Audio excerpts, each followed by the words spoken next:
ರಾಷ್ಟ್ರೀಯ ವಿದ್ಯುತ್ ಸುರಕ್ಷತಾ ಅಭಿಯಾನದಲ್ಲಿ ಇಂದು ಉದ್ಘಾಟನೆ ಕಾರ್ಯಕ್ರಮ ನೆರವೇರಿರುವಂಥದ್ದು.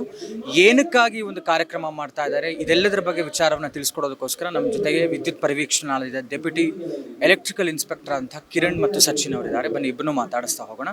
ಸರ್ ನಮಸ್ತೆ.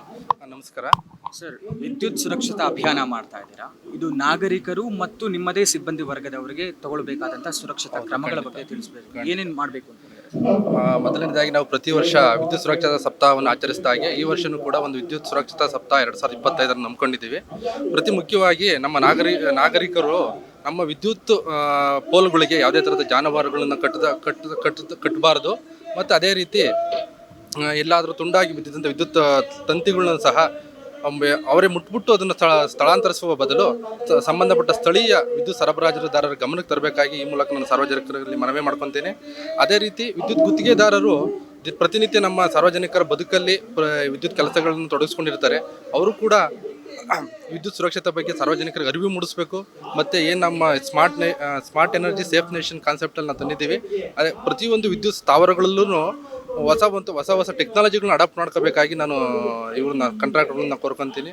ಅದೇ ರೀತಿ ನಮ್ಮ ವಿದ್ಯುತ್ ಸಿಬ್ಬಂದಿಗಳು ಪ್ರತಿನಿತ್ಯ ನಮಗೆ ಕೆಲಸ ಮಾಡ್ತಾ ಇರ್ತಾರೆ. ಮಳೆಯಲ್ಲಿ ಗಾಳಿಯಲ್ಲಿ ತುಂಬ ಕೆಲಸ ಮಾಡ್ತಾ ಇರ್ತಾರೆ. ಆವಾಗ ಯಾವುದೇ ಒಂದು ಒತ್ತಡಕ್ಕೆ ಮಣಿದಲ್ಲೇನ ಏನು ವಿದ್ಯುತ್ ಸುರಕ್ಷತೆಗೆ ಸಂಬಂಧಪಟ್ಟಂಥ ಸೇಫ್ಟಿ ಮೆಟೀರಿಯಲ್ಗಳನ್ನ ತೊಡಗಿಸ್ಕೋಬೇಕು ಮತ್ತು ಸೇಫ್ಟಿ ಮೆಟೀರಿಯಲ್ಗಳನ್ನ ಹಾಕೊಂಡ್ಬಿಟ್ಟು ಕೆಲಸ ಮಾಡಬೇಕು. ಅದನ್ನು ಮರಿದಂಗೆ ಯಾವುದೇ ಥರದ ಒತ್ತಡಕ್ಕೆ ಮಣಿದಂಗೆ ಅವರು ಸುರಕ್ಷತೆಗೆ ಕಾಳಜಿ ಕೊಡಬೇಕಾಗಿ ನಾನು ಈ ಮೂಲಕ ಎಲ್ಲರನ್ನು ಕೋರ್ಕೊಂತೇನೆ. ಸರ್, ಅಂದರೆ ಈಗ ವಿದ್ಯುತ್ ಸುರಕ್ಷತಾ ಸಪ್ತಾಹ ಬರೀ ಒಂದು ವಾರಕ್ಕಾಗತ್ತಾ ಅಥವಾ ಇದು ಫಲಕಾರಿ ಆದರೆ ಅದು ಏನು ಉಪಯೋಗ ಆಗುತ್ತೆ ಅನ್ನೋದು? ಇದೇನು ನಾವು ರಾಷ್ಟ್ರೀಯ ವಿದ್ಯುತ್ ಸುರಕ್ಷತಾ ಸಪ್ತಾಹವನ್ನು ಪ್ರತಿ ವರ್ಷ ಏನು ಮಾಡ್ತೀವಿ, ಈ ವರ್ಷ ಕೂಡ ಹಮ್ಮಿಕೊಂಡಿದ್ದೀವಿ. ಇದು ಸಾಂಕೇತಿಕವಾಗಿ ಒಂದು ವಾರವಾಗಿ ಪ್ರೋಗ್ರಾಮ್ ಮಾಡ್ತೀವಿ. ಬಟ್ ಇದನ್ನು ದಿನ ಬಳಕೆಯಾಗಿ ಎಲ್ಲರಿಗೂ ಅರಿವು ಮೂಡಿಸೋ ಕೆಲಸವನ್ನು ನಾವು ಪ್ರತಿದಿನ ನಾವೇನು ಸಾರ್ವಜನಿಕರ ಹತ್ರ ಇನ್ಸ್ಪೆಕ್ಷನ್ ಹೋದಾಗಲಿ ಅಥವಾ ಇಲಾಖೆ ಬೆಸ್ಕಾಂ ಸಿಬ್ಬಂದಿಗಳ ಹತ್ರ ಹೋದಾಗ ಪ್ರತಿನಿತ್ಯನೂ ನಮ್ಮ ಕೆಲಸನೇ ಇದು ಒಂದು ಸಾಂಕೇತಿಕವಾಗಿ ಒಂದು ವಾರ ಮಾತ್ರ ನಾವು ಪ್ರೋಗ್ರಾಮ್ ಮಾಡ್ತೀವಿ. ಅದು ಬಿಟ್ಟರೆ ದೈನಂದಿನ ಕೆಲಸನೇ ನಮ್ಮದು ಸಾರ್ವಜನಿಕರಲ್ಲಿ ಸುರಕ್ಷತೆ ಕೊಡುವಂಥ ದಿಕ್ಕಿನಲ್ಲೇ ನಾವು ಕೆಲಸ ಮಾಡ್ತಂಥದ್ದು.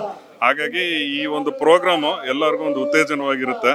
ಹಾಗೂ ನಾವು ಮಾಡುವ ಕೆಲಸ ಕಾರ್ಯಗಳಲ್ಲಿ ಸೇಫ್ಟಿ ಬಗ್ಗೆ ಆದ್ಯತೆಯನ್ನು ಕೊಟ್ಟು ಕೆಲಸ ಮಾಡಬೇಕಂದ್ರೆ ಗುತ್ತಿಗಾರರಲ್ಲಿ ಮತ್ತು ಸಾರ್ವಜನಿಕರಲ್ಲಿ ಮತ್ತು ನಮ್ಮ ಬೆಸ್ಕಾಂ ಸಿಬ್ಬಂದಿ ವರ್ಗದಲ್ಲಿ ಮನವಿ ಮಾಡ್ಕೊಳ್ತೀವಿ.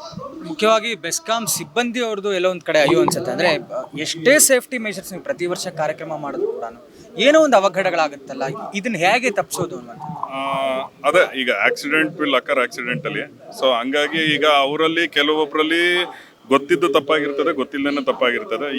ಇದುವರೆಗೂ ಏನಾಗಿದೆ ಸ್ಟ್ಯಾಟಿಸ್ಟಿಕ್ಸು ಅಥವಾ ನಾವೇನು ಮಾಡಿದ್ದೀವಿ ಅದನ್ನು ರಿಪೀಟ್ ಮಾಡದೆ ನಾವೇನು ಸುರಕ್ಷತಾ ಕ್ರಮಗಳನ್ನ ಮತ್ತು ಪರಿಕರಗಳನ್ನ ನಾವು ಮನದಲ್ಲಿ ಇಟ್ಕೊಂಡು ನಾವು ಮಾಡುವ ಕೆಲಸ ಕಾರ್ಯಗಳಲ್ಲಿ ಅದನ್ನು ನಾವು ಅಳವಡಿಸ್ಕೊಂಡ್ರೆ ಖಂಡಿತ ನಾವು ಇದನ್ನು ಮುಂದಿನ ದಿನಗಳಲ್ಲಿ ಏನು ಆಕ್ಸಿಡೆಂಟ್ಗಳಾಗ್ತಿದೆ ಅದನ್ನು ಝೀರೋ ತರೋದಕ್ಕೆ ಸಾಧ್ಯತೆ ಇದೆ.